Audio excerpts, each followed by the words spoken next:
પણ તે વચને વર્યાએ વિશ્વથી ન્યારા પૂજાય થઈને દેવો રામ કૃષ્ણ દેવા ઝલકી રહ્યા પુરાણમાં દાખલો લેવો આવા જે વચને વર્યા છે એવા સંત મહાપુરુષોને અહીંયા વધારેલ સર્વત્ર સ્નેહીજનોને સર્વત્ર ને મારા દાસના જય ગુરુ।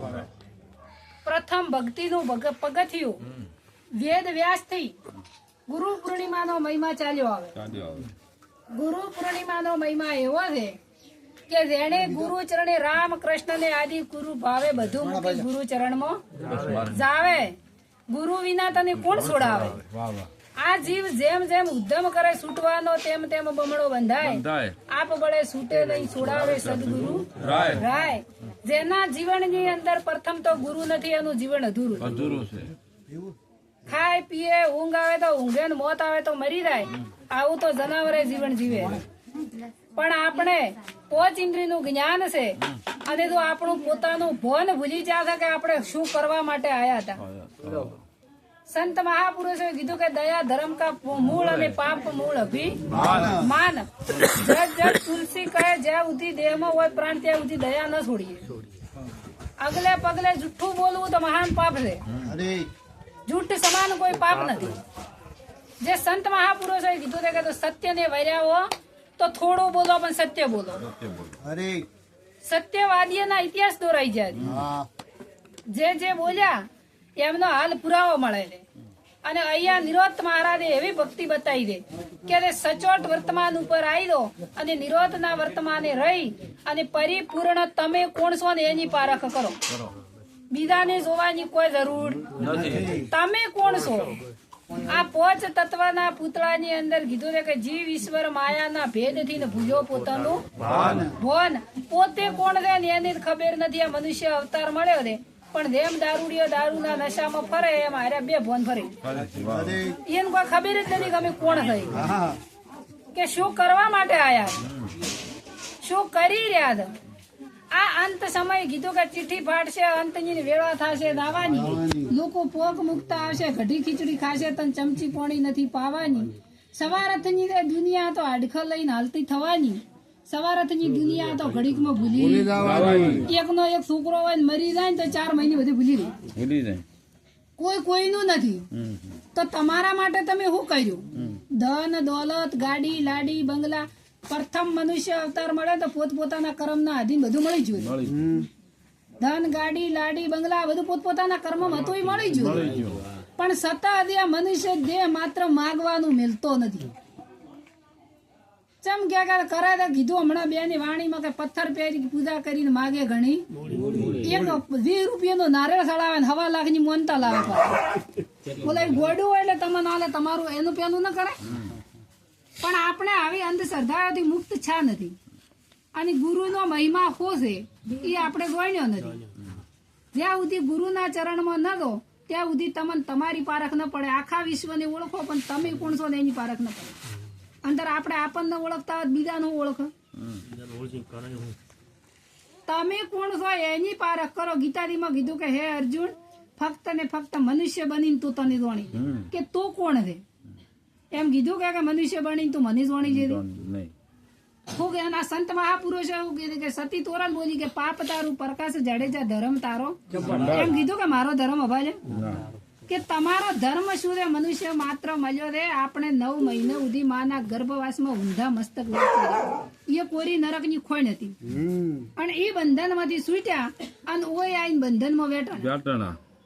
મૂળ તો બંધન નું બંધન કે બંધન, અને આ બંધન માંથી છૂટવું હોય ને તો સદગુરુ સિવાય કોઈ ના છોડાય। કોઈ કીધું કે મોટામાં મોટો ભય એનો જન્મ ને મરવું, અને સંત મહાપુરુષે કીધું કે જન્મ મરણ નો ત્રાસ છે ભારે છૂટી શકે મનુષ્ય ભૂલ્યો દવાર 84 મોત આવે, ગુરુ વિના તને કોણ છોડાવે? જો આ મનુષ્ય અવતાર ભૂલી જા તો વારંવાર ફેર હાચ આવવાનો।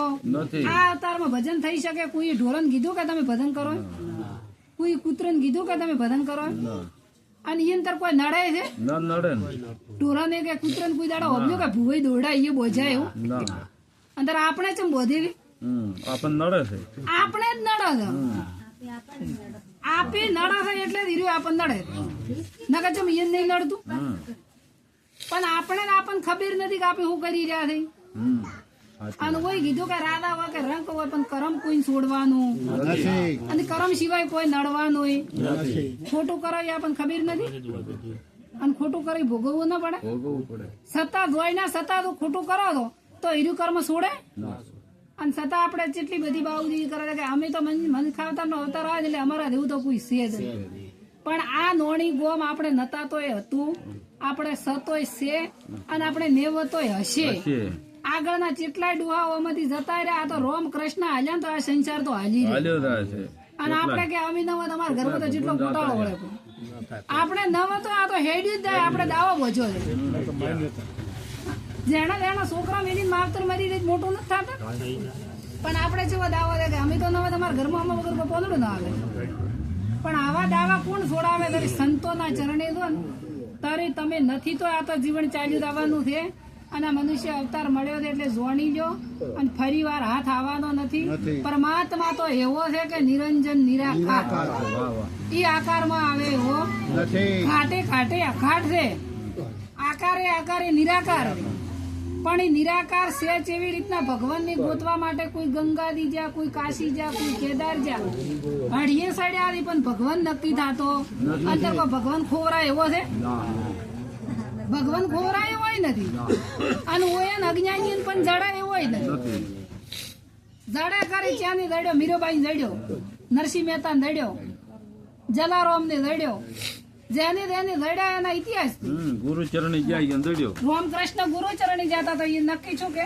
કોઈથી રણુદા બધે 200 ફૂટ જાવું છે ધધા લઈને પણ કોઈ રોમાપીરી કર્યું એવું કરવું છે રોમાપીર ગુરુચરણી જતા નીચિયા ધર્મ અપનાવ્યો અને પાછો કીધું કે નીચિયા ધર્મ તો આદુ નો મેળો પાખંડી પંથડા તો અબરે હુઆ ઈ રોમાપીરી ધર્મ અપનાવ્યો તો નીચ ધર્મ કેતો પોતાનો ધર્મ આપણે પોતાનો ધર્મ હોય ગણતા નથી અને ઓઈથી ઠેઠ 200 કિલોમીટર સુધી ઠેઠ રણોદા આવું છે ધધા લઈને લોબુ થવું છે એ જ્યાંથી હું કોઈ રોમાપીર મળે એવા ને આવા હવામાનમાં દો તો કેટલું નુકસાનકારણ બને છે પણ માત્ર જાગૃત થઈ અને રોમાપીરે દાવાની જરૂર નથી તમે પોતે તો રોમાપીર બની ગયો સંતે કીધું કે પશુ કી પનિયા બને નરકા ના હોય કોઈ નર તો એસી કરણી કરે તો નરમાંથી નારાયણ નારાયણ થવરાય પોતે ભગવાન થવરાય પણ એવી કરણી કરો તો પણ આ કોઈને આવી કરણી નથી કરવી અને દૂઠું દૂઠું ખાલી અગરબત્તી જીવા કરીને ફોલાઈ બધું લેવો રોજ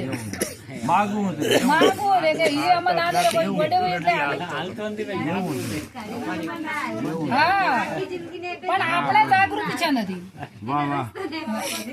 પણ જયારે સંતના ચરણે દો તો તમને આવી જાગૃતતા આવે અને આવી અજ્ઞાનતાની ઊંઘ ઉડી જાય કોઈને કોઈ એવું કહેતું હોય તો આ એક ખાલી કુદરતી પવન વાયુ એક જ છે ને બધું આખો વિશ્વ પ્રાણ તત્વના આધારે જીવે છે આ જે પ્રાણ તત્વ ચાલી રહ્યો છે એ એક જ સાચું તત્વ છે અને આ પ્રાણ તત્વ તો નીકળી જાય તો કોઈની અંદર માતા ધૂણવા આવે ના આવે ચમ બીજી માતા મેં ધૂણવા આવતી હોય જીવી ફેર તત્વ મેં ઊભું ન કરી નાખે ઈ તો દીવતી છે ને ઓલો મરી ગયો પણ માતા દીવતી નથી તો ચમ એને નડાવતી નથી વડા અંદર પે તો પછી એમાં ન પે પણ આવી અજ્ઞાનતા છે અને આપણે મોની લીધી છે પોતે ધૂણાય માતા પછી તમે લાઈ અને બ્રાહ્મણ અને પ્રાણ પ્રતિષ્ઠા કરાવો જો એ બ્રાહ્મણ એની મૂર્તિની અંદર પ્રાણ પૂરતો હોય તો એ પથ્થરની મૂર્તિ છે આ શરીરમાંથી આ પ્રાણ તત્વ વહી જાય પથ્થર જ છે કે તો આની અંદર પ્રાણ પૂરી ન કે ના પૂરી કે કોઈ તો હગાવાળું હોય તો કોઈ મરવા છે પણ આવી કોઈની તાકાત નથી પણ આ પાખંડ ઉભું કરી અને આ ભ્રતિઓમાં ભૂલા પાડી અને આવા જિજ્ઞાસુ જીવોને બચારાને ફસાઈ નો છે કેમ કે ઓયન તો ખબર નથી ખબર તો વધડો તો હું કરે ભીટકાઈ કે પણ જેની ગુરુના ચરણે જાતો આ કુટુંબને આ પરિવારને તો લાખો વાર ધન્યવાદ આલું છું કારણ કે મારા ભક્તિનો સહારો બની અને મને તરવાનું નાવ મળ્યું પ્રથમ પહેલા તો ભક્તિ મારા ધનાવાળા ભક્ત મંડળને વંદન કરું છું અને મારા માતા પિતાને કોટી વાર વંદન કરું છું કે એમને મને મનુષ્યનો અવતાર આપ્યો આ અવસર મને મળ્યો અને એ કારણથી આવા સંતોનો મને સહારો મળ્યો કીધું કે ભાઈ સાધુ પુરુષનો સંગ ભાઈ મને ભાગે મળ્યો ને મારા કર્મે દડ્યો એવો ઉડી લાજો મને રંગ આવા સાધુ પુરુષનો સંગ ભાઈ મને કોક ભાગ્ય મળ્યો મારા મા બાપે મને જન્મ આપ્યો હતો પણ એવા મારા ભાગ્યના લલાટ એવા સંત મહાપુરુષોનો સંગ લખાયેલો હતો એટલે આવા સંતોનો સંગ છો છે અને આ સંતોના સંગથી એવા આ નોણી ગોમમાં આવતો એવો કુટુંબ પરિવાર પણ મળ્યો છે કે મારું આ નાવડું પાર ઉતરે. ભવસાગર કરી ભક્તિ કરવી એ કેવું ને કરવું કઠિન છે, કઠિન છે. પણ એવો પરિવાર મળ્યો છે, એવો કુટુંબ પણ મળ્યું છે કે કુટુંબે મને સાથ આલ્યો છે. દાતા. કુટુંબે મારા સાથ સહારા વગર ઓથ વગર વેલો સડતો એમ આ પરિવારેના કુટુંબે આ નોણી ગોમને એવો સાથ આલ્યો છે કે મારી ભક્તિ પરિપૂર્ણ થાય. એવા હું સંતો પાસે આશીર્વાદ માંગુ છું. આ મારું નાવડું ભવસાગરની પાર ઉતરે. સદગુરુ